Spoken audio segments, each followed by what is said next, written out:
আসসালামু আলাইকুম। মাই cricket opinion থেকে সবাইকে জানাচ্ছি ঈদের শুভেচ্ছা। ঈদ মোবারক। বাংলাদেশ নেপালকে হারিয়ে দ্বিতীয় পর্ব নিশ্চিত করেছে সুপার এইটে। গ্রুপ ডি এর 2 নম্বর দল হিসাবে বাংলাদেশ সুপার এইট নিশ্চিত করলো। সকাল সকাল ঈদের দিন ভোরবেলা বাংলাদেশের ব্যাটিং দেখে সবার হার্ট অ্যাটাকের অবস্থা ছিল। সবাই হয়তো এটা ভেবেছিল হয়তো ঈদের দিন বাংলাদেশ নেপালের কাছে হারতে হবে, এবং সুপার এইট খেলা নিয়ে বাংলাদেশের শঙ্কা জেগেছিল বাংলাদেশের ব্যাটিং দেখে। তবে যেই পিচে বাংলাদেশের সাথে নেপালের খেলা হয়েছে, এই পিচটা একটা টোটালি বোলিং পিচ। এখানে ব্যাটিং এর টিকে থাকা খুবই কঠিন।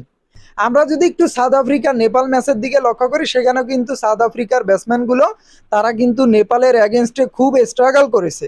সো সেই অনুযায়ী বাংলাদেশ যে খুব একটা খারাপ খেলছে সেটা বলার অবকাশ নাই। যেই পিচে খেলা হয়েছে এটা ব্যাটিং এর জন্য মোটেও আদর্শ পিচ না, বোলিং এর জন্য আদর্শ পিচ। তবে বাংলাদেশের স্কোরটা আরো বড় হতে পারতো যদি না যারা রেগুলার খারাপ খেলে তারা যদি আজকে একটু তাদের ব্যর্থতার বৃত্ত ভেঙে যদি ভালো খেলতে পারতো। তারপরে দুঃখ নাই, বাংলাদেশের টপ অর্ডার আমি তাদেরকে মুক্তিযোদ্ধা কোটা ধরে রেখেছি। তারা খেলে হচ্ছে মুক্তিযোদ্ধা কোঠায় নাজমুল হোসেন শান্ত এবং লিটন কুমার দাস এবং সৌম্য সরকার। তারা বাংলাদেশ জাতীয় টিমে খেলে হচ্ছে মুক্তিযোদ্ধা কোটায়। তারা খেললেও আছে, না খেললেও আছে। তারা দুধবাত মনে করেন বাংলাদেশ যে এই যে 7 জন প্লেয়ার নিয়ে তাদের সাথে যে এইভাবে ফাইট করে খেলতেছে প্রতিপক্ষ দলের সাথে, এতে আমরা আলহামদুলিল্লাহ। বাংলাদেশ দ্বিতীয় পর্বে উঠছে, বাংলাদেশ দলের জন্য শুভকামনা রইল।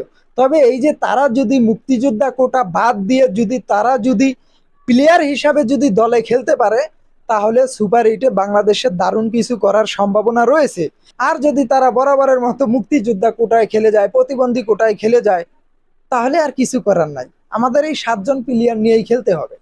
তারপরও বাংলাদেশ ভালো ব্যাটিং করেছে, খুব যে একটা খারাপ করছে সেটা বলার অবকাশ নাই, কারণ এই বিশ্বকাপে বড় বড় দলগুলোর একই অবস্থা। সেই অনুযায়ী বাংলাদেশ 7 জন প্লেয়ার নিয়ে খেলে যেই খেলাটা খেলতেছে এইটা আলহামদুলিল্লাহ।